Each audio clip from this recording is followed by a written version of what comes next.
horror stories. It's not a a victimless crime to do it. They can go really, really wrong. Yeah. No, well, it's interesting that you talk about that because it's transgenderism and this new beauty standard for women are both backed up by a pharmaceutical industry. Yes.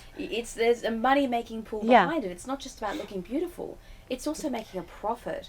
Do you think that has anything to do with why it's so popular and why it's being pushed so heavily onto people? Oh, absolutely. 1,000,000%. It's like, and that's what all these companies that are offering these influencers free lip injections, free, non-surgery thread facelifts and all of these weird kinds of things.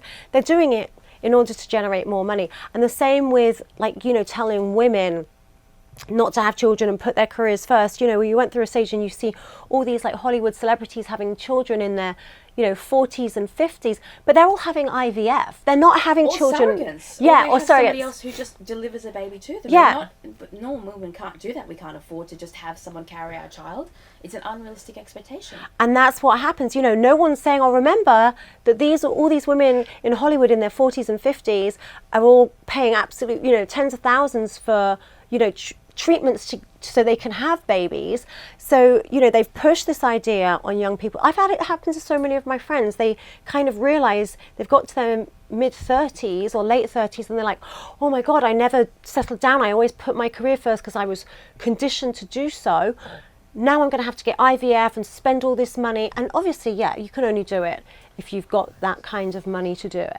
Well, Lilani, it's our generation aren't having kids. We know that that's happening for a variety of reasons, but maybe not our parents, but our grandparents and our great-grandparents, and going back 10,000 years, we used to have a lot of children, 10 to 16, and even though not all of them survived, at least 4 or 5 or maybe even 6 would survive. What's going to happen to our civilization if we're simply not having children? Well, I think that's the problem. They've conditioned us into not wanting children, or they want us to pay a lot of money to have children. Again, big pharma, like we discussed, that are involved with, the whole beauty industry, the health industry, climate change industry. The climate. So it's all where the money is going, and I think the Western civilization is really become a minority because people really aren't having children, and there's a flow of people into our countries that are prepared to still have 5, 6, 7. So it's not going to be great